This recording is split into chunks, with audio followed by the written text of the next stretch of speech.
Shalom. All praise and glory be unto Yahweh Bashem Yahushua, Bashem Kakodash. Double honors to the elder apostles at Great Millstone, rule well. Honors and salutations to you, Akim, this labor in truth, sincerity. Shalom to the few Akwaf that believe in Yahweh Bashem Yahushua. This is from the Collins Dictionary. It says definition of Hellenists. Because I'm going into the Hellenization of the Jews, all right, the real Jews, and this is a stumbling block to some that are within Israel because they don't know how to go into the Gentile subject matter because they haven't been taught by the real leaders, the real elders of Israel, which are the elder apostles at Great Millstone. But the while Yahweh Shem Yahushua was taught the right way, and I fully understand, this Hellenization period and what it really means. When the scriptures say there is no difference between the Jew nor Greek, which I'm going to get. So I want to say, Lord willing, this video is edifying and exhorting to you, Akim, and you, Akwaf.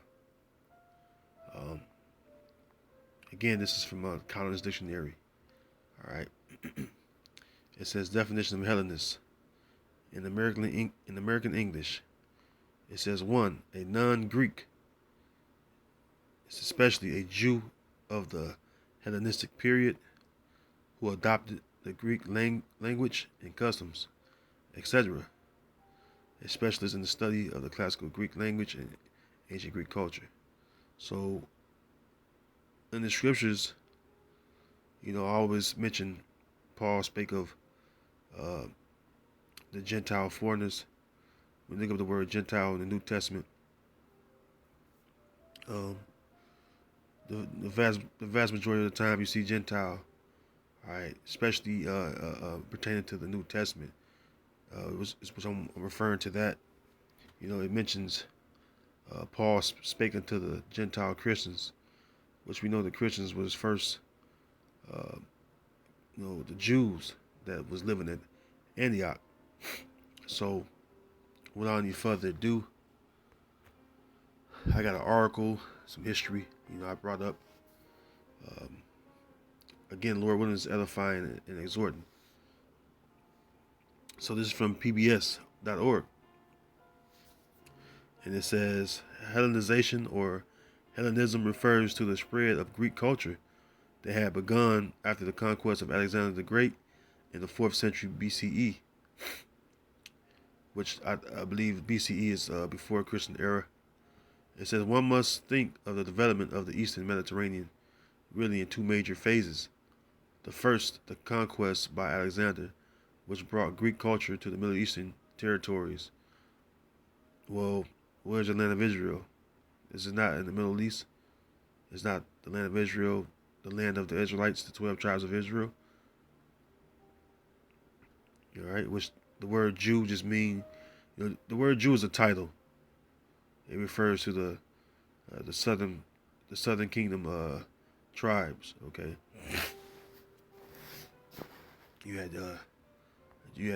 Judah, Benjamin, and then you had Levi, which was the priest tribe. They always stayed with the head tribe, which is Judah. All right, the so-called Negro. All right, so it says, and then subsequent to that, the Roman imperial expansion, which would take that over politically. But Rome didn't immediately transform everything into a kind of Latin Roman culture. Rather, they worked with the Greek idiom. Now, when you look up idiom, because when you go into the history, the Greeks and Romans were the same. This is idiom from the online etymology dictionary. It says, form of speech peculiar to a people or place, phrase or expression peculiar to a language. It says a peculiarity in language. from Greek idioma, peculiarity, peculiarity, peculiar, peculiarity, peculiar phraseology. Shlaki for my pronunciation. It says, let me see, a manifestation of the peculiar, the closest possible translation of the Greek word, uh, to appropriate to oneself, personal, private, properly particular to oneself. Let's see,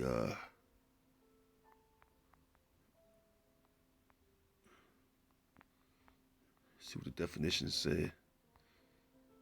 A manner of speaking that is natural to native speakers of a language.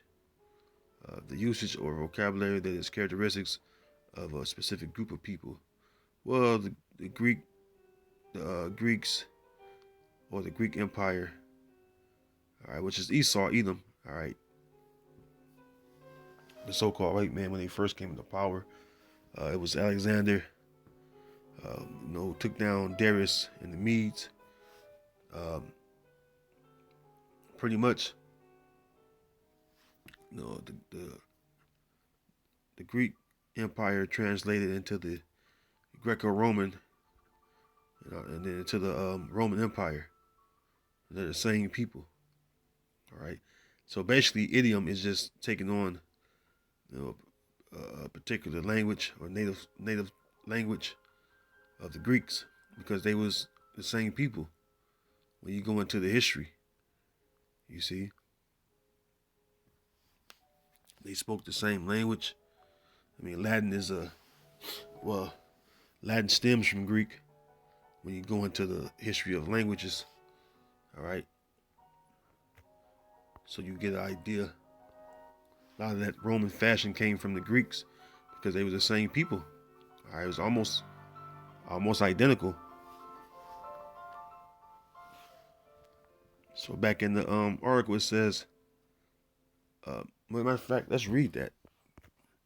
Let's read that, because Alexander, which is not great, I just read it because it's in the article. But he was the one that was the first ruler of the Edomites when they became the Greeks. First Maccabees 1:1, and it happened that after that Alexander, the son of Philip the Macedonian, who came out of the land of Chittim, had smitten Darius, king of the Persian and Medes, that he reigned in his stead, the first over Greece. So, verse 2, and made many wars, and won many strongholds, and slew the kings of the earth. So, give you an idea about, Alexander, because that was the beginning of the so-called white man, which are the Edomites, when they first came into power. Now it says, how would this affect Jewish life? Which, the word, the Jew and Jewish are two different people. All right, it says, for many Jews, it seemed not to be a problem at all. There was a high degree of, it says there was a high degree of comfort or acculturization with many aspects of Greek life and thought, just as we see in major Jewish communities in Egypt at this time as well. It had been there for 200 years before. So for some, it probably meant no more than what it would be like to live in a modern city with a very mixed culture. For others, however, for other people in the Jewish tradition, excuse me, it probably was more of a problem that Herod, supposedly a Jewish king, would have been so willing to turn himself over, as it were, to Roman religious interests and Roman imperial ideology. All right, so that's a lot to begin with. All right, Herod, which they came out of the Romans, they're Edomites. All right, I mean, show you how you have to know that history. When you look up the Herodians, you'll see they go back to Esau, Edom. They come out of the Romans. all right, which were so-called white people, man. Now, how it pertains to the Hellenization, because again, the real Jews, all right, which we identify them as the so-called Negroes, Haitians, and West Indians. Um,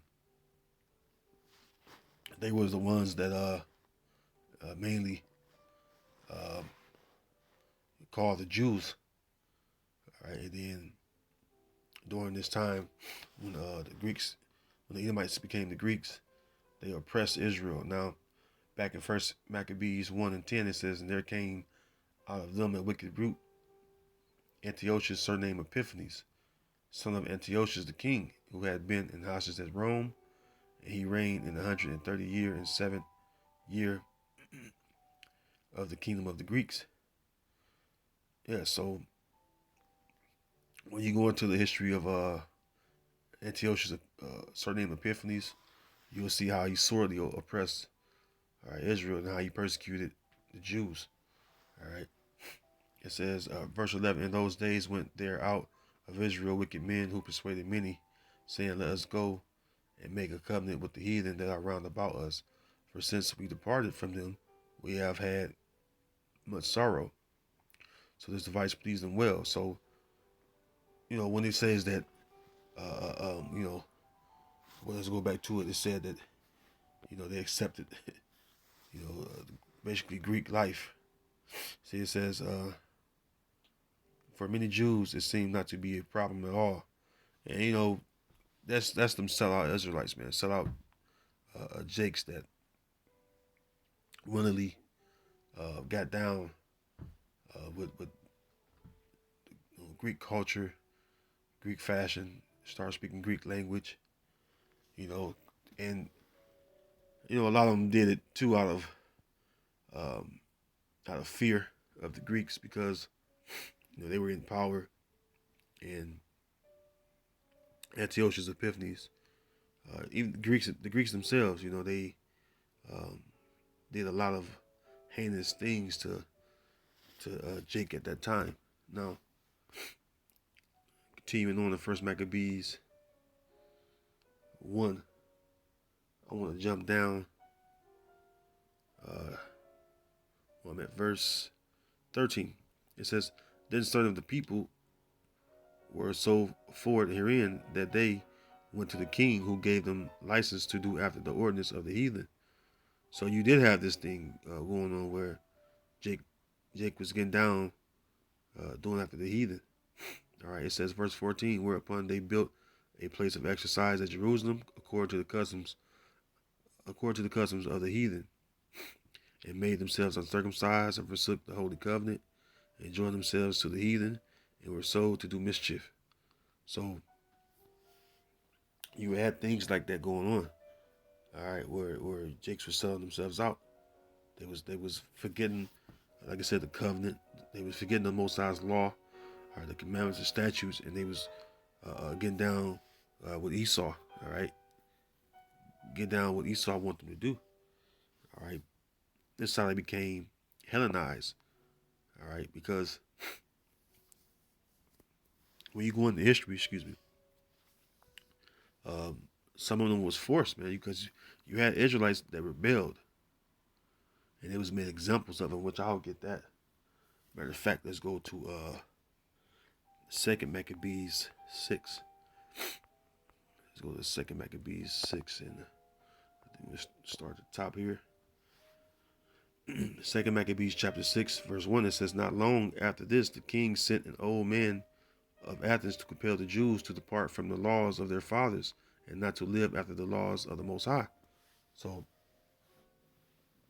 this is the Edomites, which were the Greeks at that time. They were um, trying to get Jake to depart, all right, from rehearsing the law, keeping the law, which there was things within the law to keep, keeping the Sabbath, the high holy days, circumcising your sons circumcising your sons on the 8th day, different things, eating clean foods, and not eating unclean foods. You know, there was many things within the law. All right, because the law, all right, it tell you how to live. All right, perfectly. Okay, what to do and what not to do. All right, verse 2 it says, and to pollute also the temple in Jerusalem, and to call it the temple of Jupiter Olympus. And I've went into these different Greek gods, Jupiter Olympus. I encourage you, Akim and Akwaf, to research it on your own and look into it because it's important to know those things. As I was taught myself, it says, in that in garrison of Jupiter, defender of strangers, as they did desire that dwelt in the place. The coming in of this mischief was sore and grievous to the people. Yeah, because Jake know that they were to keep the laws, commandments, and statutes, which is the covenant, and to refrain from doing heathen customs, and to acting after the manner of the heathen. All right, that remind me of Jeremiah 10. Well, let's jump over here real quick. It brings that to mind. Jeremiah 10 and the 1, is it? Jeremiah 2. All right, Jeremiah 10 and 2. It says, thus saith Yahweh, Bashem Yahushai, learn not the way of the heathen, and be not dismayed at the signs of heaven, for the heathen are dismayed at them. For the customs of the people are vain. Yeah, you know, and that's the point. You know, the heathens, they didn't have the law, right? They didn't have the commandments, they didn't have the statutes. All right, so they were living, all right, you know, living, basically, like a bunch of wild people, if you will. All right, uncivilized. All right, they was uncivilized because they didn't have the law. All right, Esau refers to civilization. You know, they wasn't civil people. They was just basically, just being heathen, man, just being wild heathen, because that's what they are. They didn't have ordinances. They didn't have laws, commandments and statutes that lead into life. You know, but Israel, we did. All right, still to this very day. Verse 3, 2 Maccabees 6 and 3. The coming in of this mischief was sore and grievous to the people, for the temple was filled with riot and reveling by the Gentiles who dallied with harlots and had to do with women within the circuit of the holy places. And besides that, brought in things that were not lawful. Yeah, when you go into the history, they was bringing in swine's flesh and things offered unto idols, having sex with women. All right, in the temple, man, just totally profane the temple. Okay, because that's what the word profane means, outside the temple. All right, things that belong outside the temple. All right, showing you that these Edomites are a profane people. All right, and that's why what's that? Hebrews 12 and 16. All right, at least they be any fornicator or profane person as Esau. And what I'm reading is pertaining to Esau, Edom, what they were doing when they was the Greeks. Okay. Verse 5, the altar also was filled with profane things, which the law forbidded. Like I said, swine's flesh. Verse 6, neither was it lawful for a man to keep Sabbath days or ancient fasts, or to profess himself at all to be a Jew.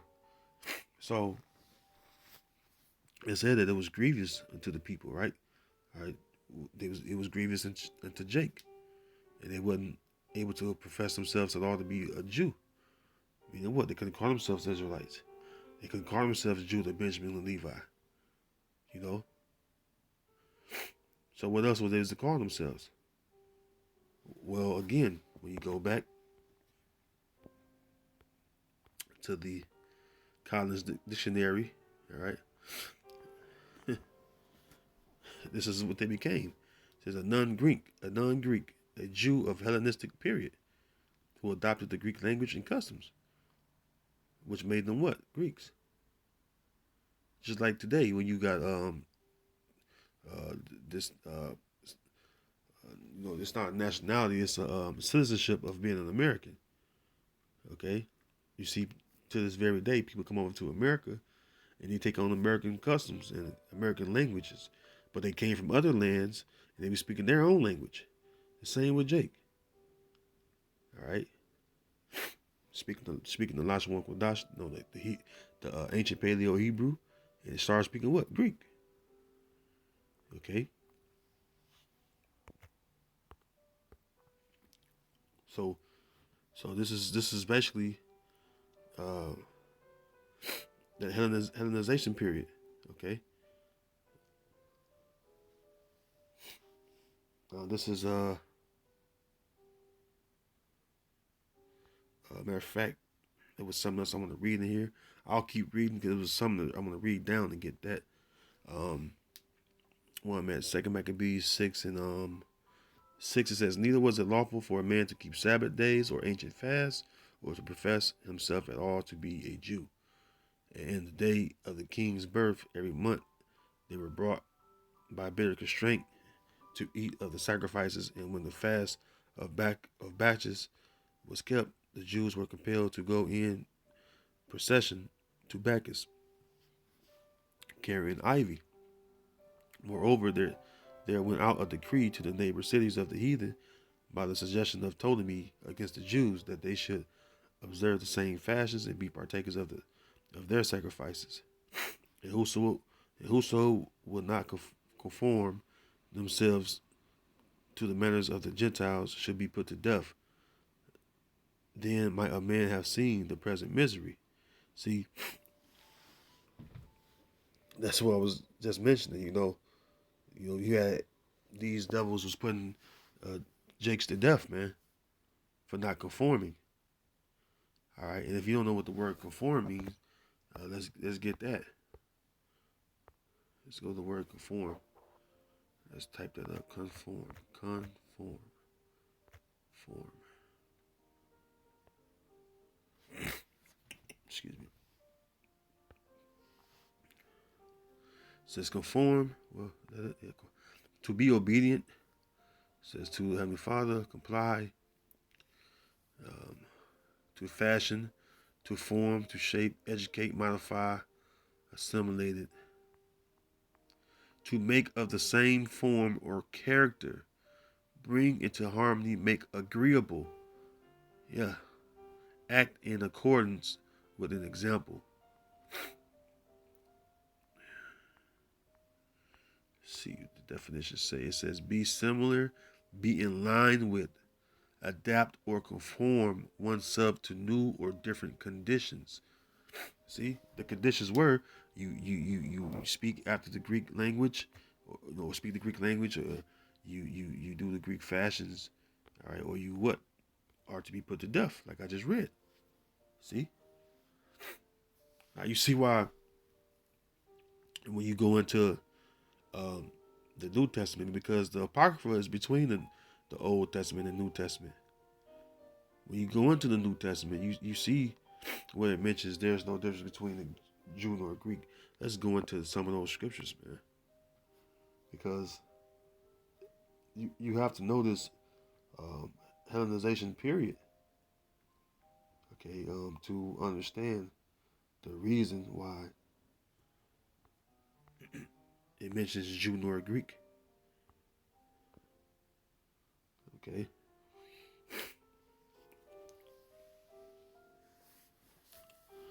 Uh, Romans 1:16, it says, "For I am not ashamed of the gospel of Yahushua, for it is the power of the Heavenly Father unto salvation to everyone that believeth, to the Jew first, and also to the Greek." Because why? Going into the Hellenistic or the Hellenization of the Jews, man. You see, when you look into the accounts uh, of of, of Paul bringing back, the so-called Greeks, which they were just Israelite foreigners, man. All right, what it did, it caused an uproar, at Jerusalem, because they looked at them as heathen. Because why? They came in wearing Greek fashion. All right, as far as the clothing, all right, probably was shaven. All right, bald. on the head, whether it's the top of the head or the beard. Excuse me. All right, probably came in wearing a toga. All right, eating, excuse me, eating unclean things. So the Jews that were at Jerusalem looked at them as heathen. But when you go into it, they were actually Israelites, man. All right.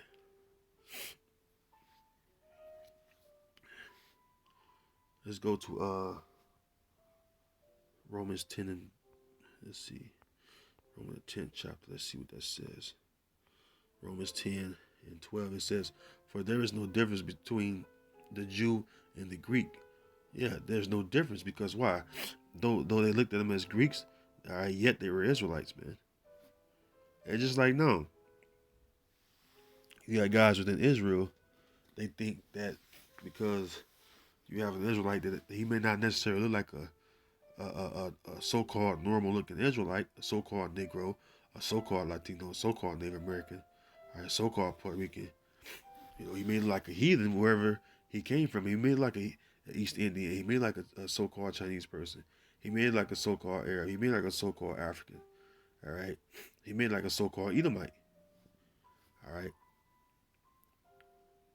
But the spirit, all right, the spirit, and also the lineage, man. You trace his lineage, but more so the spirit, because the spirit searches all things, like the scriptures say. All right. So when you look at that, a person's spirit, all right, that tells you everything. All right.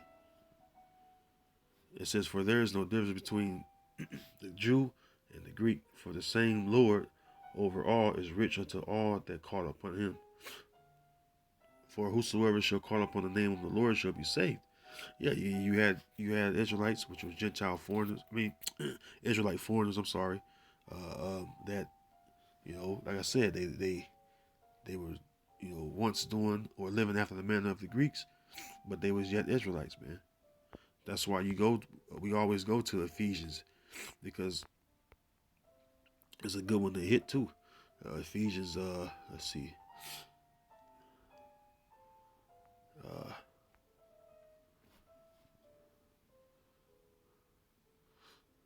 oh, sorry, I went too far.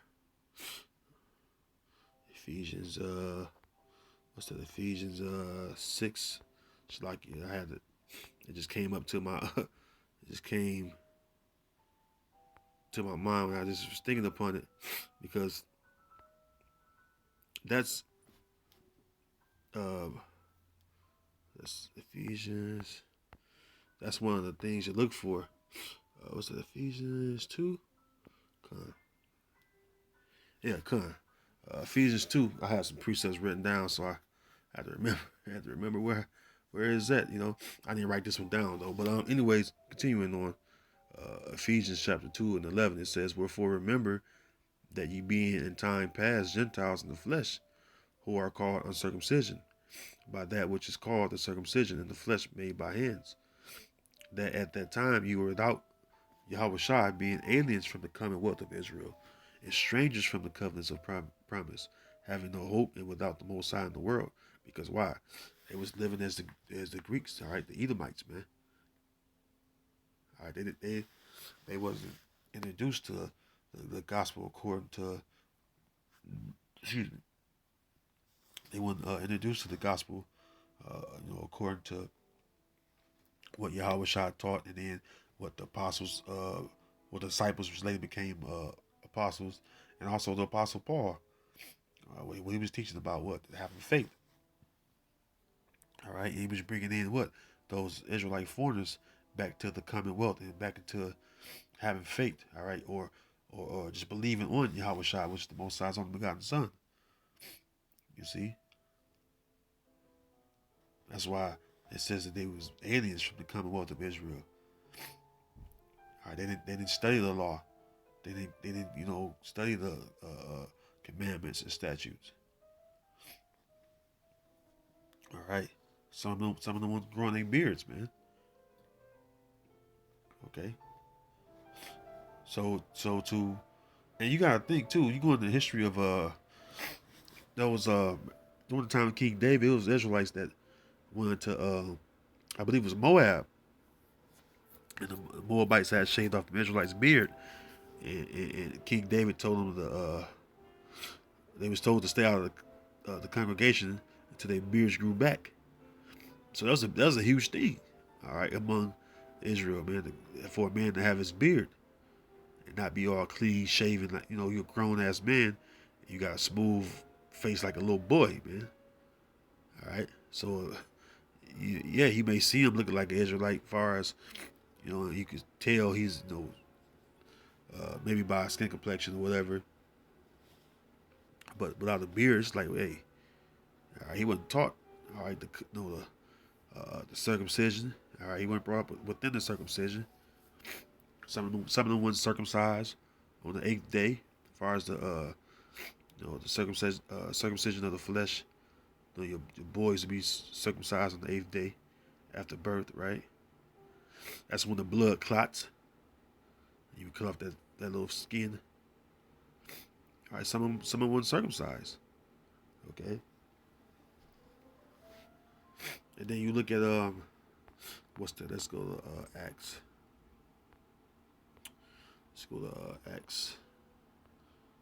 All right, this is a good example right here. You look at this example of you know you look at Timotheus, right?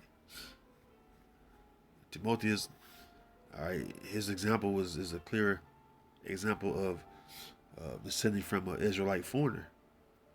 Because watch what they call his dad. All right, this is Acts 16:1. It says, "Then came he to Derbe and Lystra, and behold, a certain disciple was there, named Timotheus."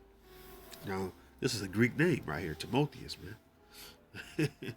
It says, "Then came he to Derbe and Lystra, and behold, a certain disciple was there named Timotheus, the son of a certain woman, which was a Jewess, and believed, but his father was a Greek."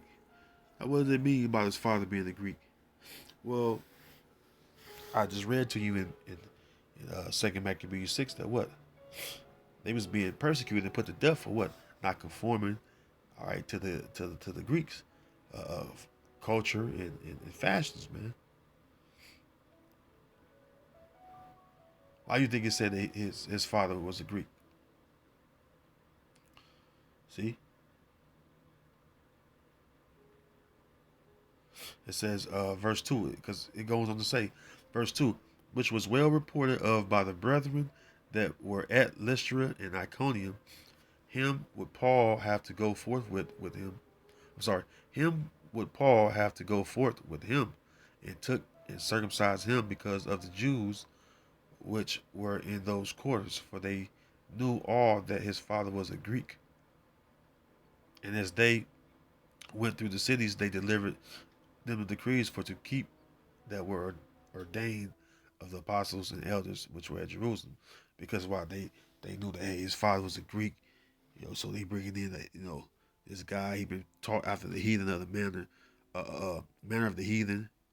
All right, he's been taught after the manner of the heathen, so you know they looking at his father. You gotta visualize and and think of what Jake thought at that time.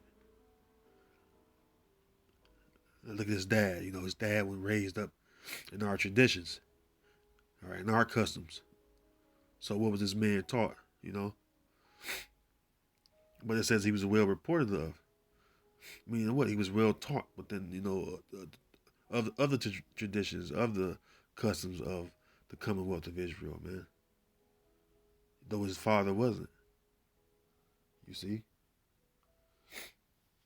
it's all about. Man, look, Jake, man. That's why it's all about faith, man. That's why it's about searching the spirit, man. Because even now, to this day, man, you got this Gentile, which are the Israelite foreigners. All right, I'm speaking of. It's a big deal. It's a huge deal, man. It's a huge deal. Let's see. Let's lock it.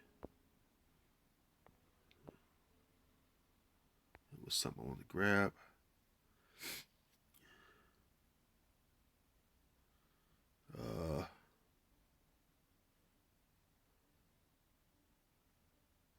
Let's see. Let's look it up real quick. Bear with me 1 second.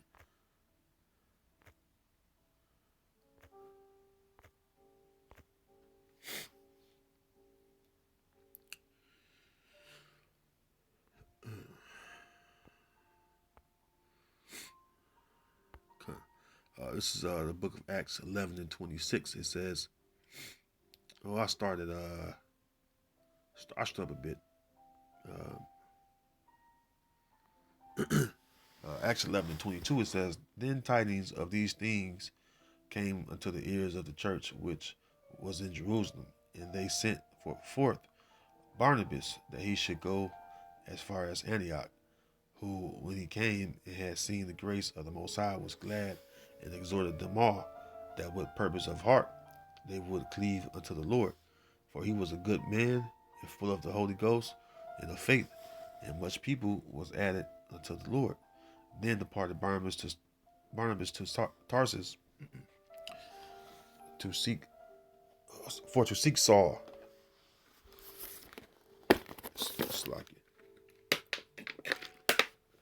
Then departed Barnabas to Tarsus for to seek Saul. And when he had found him, he brought him unto Antioch. And it came to pass that a whole year they assembled themselves with the church and taught much people. And the disciples were called Christians first at Antioch. Now, who were the disciples? All right, they were all Israelites. All right, or Jews. All right, and then it says what they was called Christians first at Antioch. Right now, you look up Antioch. Would you go to it? Right. Let's see here. Let's go back to Google.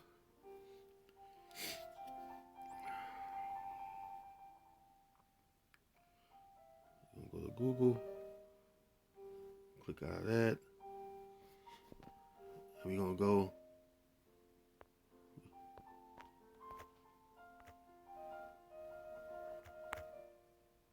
We're gonna go to Antioch.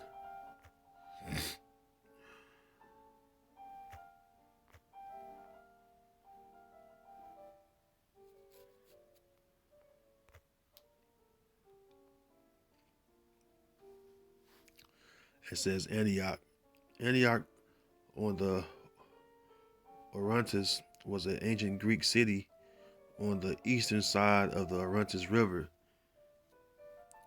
Its ruins lie near the current of Antakya, Turkey, to which the ancient city lends its name. Antioch was founded near the end of the 4th century BC by Seleucus. Seleucid dynasty. It says Seleucus first, Nicator, one of Alexander the Great's generals. So there you go, man. This is a Greek city, man. Excuse me. So this is a Greek city they were in. All right, but you had what Israelites up there. All right, because the word Christians, all right, you go into the word Christians means Jews or Israelites that followed the anointed, and they was all the way up in Antioch. All right, which was a Greek city. You see.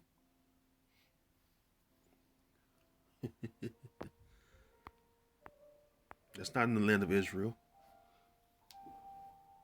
but it was Israelites in Antioch. Okay. Now, let's go to the book of let's see where I want to go next. It was the St. John, I believe, chapter 12, and verse 20. It says, "And there were certain Greeks among them that came up to worship at the feast." See, why was it certain Greeks that came up to worship at the feast? Well, who was made to come up to worship at the feast, man? Was it not Israelites, man? All right. Let's hold on. I believe that's in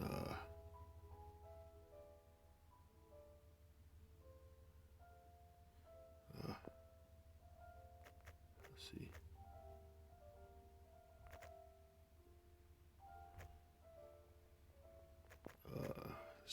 get here. Not that one. I believe it's Shalaki. I forget where is that. I believe it's what's that? Numbers or Exodus. Let me see here. Oh yeah, 3 times in the year. Yeah, come. There we go. Um, Exodus 23. Exodus 23 and 14. It says three times thou shalt keep a feast unto me in the year. And when you go up, it speaks about the sons of Israel. All right. It says, 3 times thou shalt keep a feast unto me in the year. Thou shalt keep the feast of unleavened bread. Thou shalt eat unleavened bread 7 days, as I commanded thee. Let's go into the Passover. In the appointed time of the month Abib, for in it thou camest out of Egypt, and none shall appear before me empty. In the feast of harvest, the first fruits of thy labors, which thou hast sown in the field, in the feast of ingathering, which is in the end of the year, when thou hast gathered in thy labors out of the field. 3 times in the year, all thy males, there we go, all thy males shall appear before the Lord Power Yahweh Bashem Yahushua. So, why would this man, come and worship at the feast? All right, um, that lets you know that what he had to be an Israelite, man. It says, and there, St. John 12 and 20, and there were certain Greeks among them that came up to worship at the feast. The same came therefore to Philip, which was of Bethsaida of Galilee, and desired him, saying, Sir, we will see Yahweh Shai. And so, you can't get around that, man. All right, because even when you go into the history of how you had Israelites that came from different lands, all right, though they came out of those different lands, they were yet still Israelites, man. All right, that's in Acts as well. All right, that's in let's see, it's the beginning of Acts. Okay, let's see.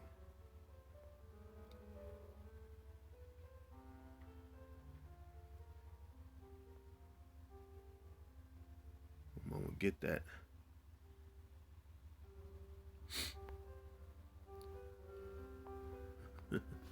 I mean, it's this this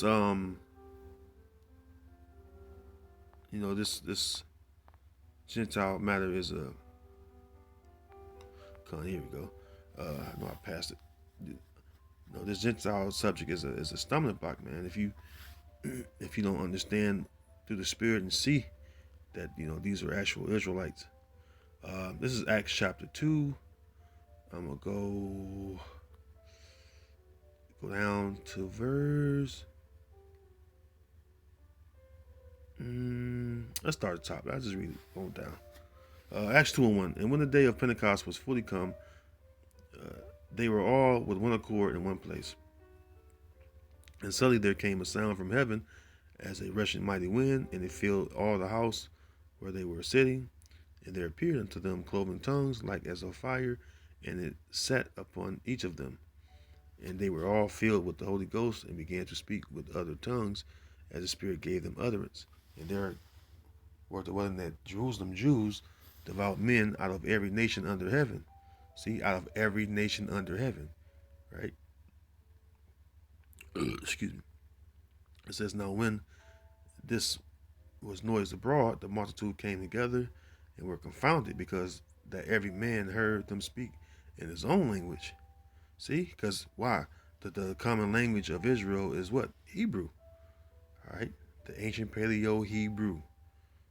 All right, verse 7. And they were all amazed and marveled, saying one to another, Behold, are not all these which speak Galileans? Yeah, man, because though they were speaking these different languages, they're all Galileans, which is what? Israelites, man. Or Jews. All right, verse 8.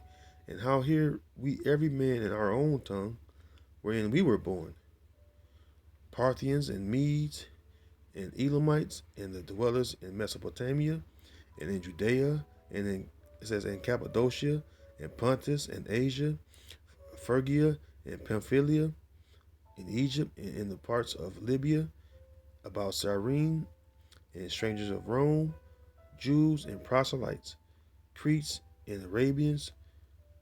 We do hear them speak in our tongues, the wonderful works of the Most High. See, the point is they were all what? Galileans. They was all Jews, man. See? It says that they was devout men out of every nation under heaven, man. I mean, how you can't get around that? See? And that's what the whole Gentile subject is all about. Bringing in the Israelites that they a lot of times they didn't know they was Israelites. They had to be taught. They had to be brought to the commonwealth of Israel at that time. But nonetheless, they were Israelites, man. All right, we all became Gentiles on this side because we all became foreign to our culture, our language, and heritage, nationality is of us being Hebrew Israelites, man, from our respective tribes. All right, Jeremiah 17:4 took place. You have Israelites speaking what? English, Spanish, Italian, German, some of the Hamite languages, maybe Arabic, maybe Turkish language. You see, Filipino language. What that means? Oh, well, see, they over here. They ain't Israelites. No, you guys are lacking in the spirit because you can clearly see that they're Israelites, man. All right, you can clearly see that well, if the spirit is dealing with you, you can understand. All right, because the scriptures say they are plain to him that understand it. So if Yahweh Shem Yahweh give you understanding, that's how you're able to understand. And if he didn't, well, it ain't meant for you. All right, pretty much. 1 Corinthians chapter 2, and I'm gonna start up. 1 Corinthians 2, I'm gonna start at verse 10. I'm gonna read down. It says, "But the Most High had revealed them unto us by His Spirit, for the Spirit." Excuse me, I get hiccups. Man. Excuse me.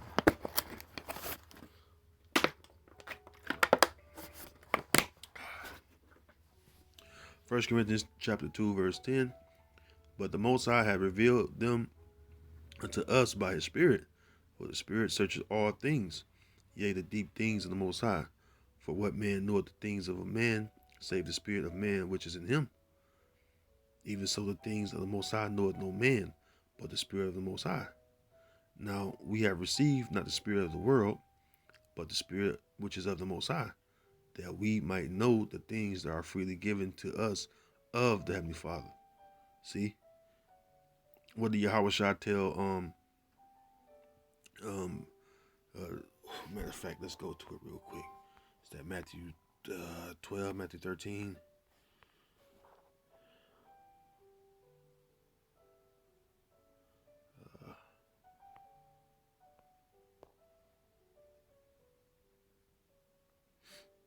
See, he told him straight up. He says, it's not basically given to everyone, man. All right.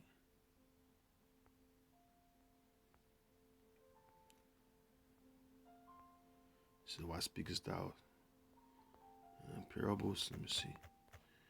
Let me go right to his.